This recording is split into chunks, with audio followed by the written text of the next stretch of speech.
thui ta ka một thầy chân rồi phải về hút mấy ông cần tia mà tái ta thế khác ăn một thử ta cả cho ăn về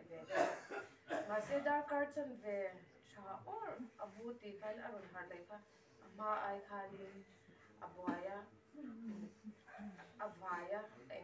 em mo hi asaya in chung ni danga alau ti thim te kha ala sai chwa kha ka tiang reng khan kan in veng zan kha aban le lama dam do yan khaya oxygen anara le aka a pe ka law ngai box ya khang te khan nok ka tia ani lo tho ha la sa to box si ne chan khami apot boy tu reng khan đi ra nè và thu mình cái này quay hay ASEAN đi hi chào khóc mẹ lâu thèn đứng trên một mũ tòa đó ấy lên em thầy đó tiếng chân anh đi bên rồi vài buổi chào á tu cái nào khai nên nút tây lui hi đi ra là mà cái này là mà area và nên cái này riêng là mà cái vấp hay nga anh đi ở đồn hay nga chun là mà chân dàn là mà cái này chọc lang lên nga cái tì la cái này bởi in trong hà lâm doctor wat pang khanin athei kani ventilator hi ama mo a heng te hi heng lai la chon om lawa aizol te kan pui thei chon atia chun lam pang opdian thut ton hi yan wat hi an pang le thin ta ni tuya ati bang khanin kan han in ron tanga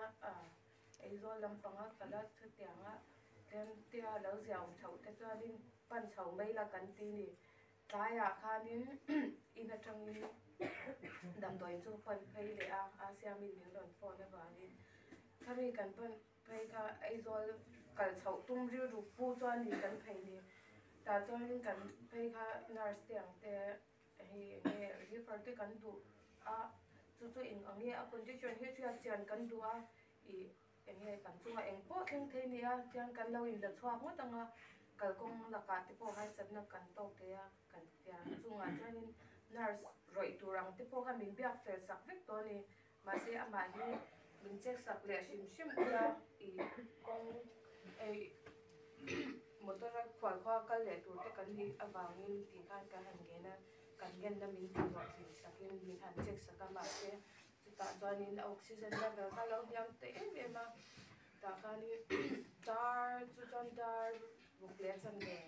dar sari don ge lang ne oxygen level lo yam tu ka ta chuanin tiang chuanin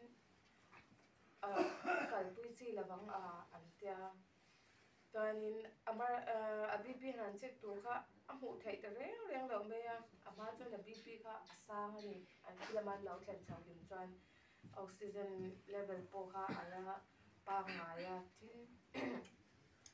bp kha sanga tin sugar te lo nei chau po ka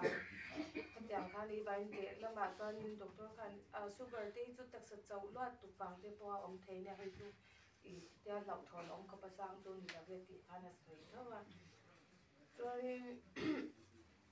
ka oxygen level ka tia ro ta ka khanin kan han ngai chang le khoti la kan tia kan ngai chan lai khanin aron up chau ve le zel ni ta khanin rin ai tak khan anu a kan ron up sak le ang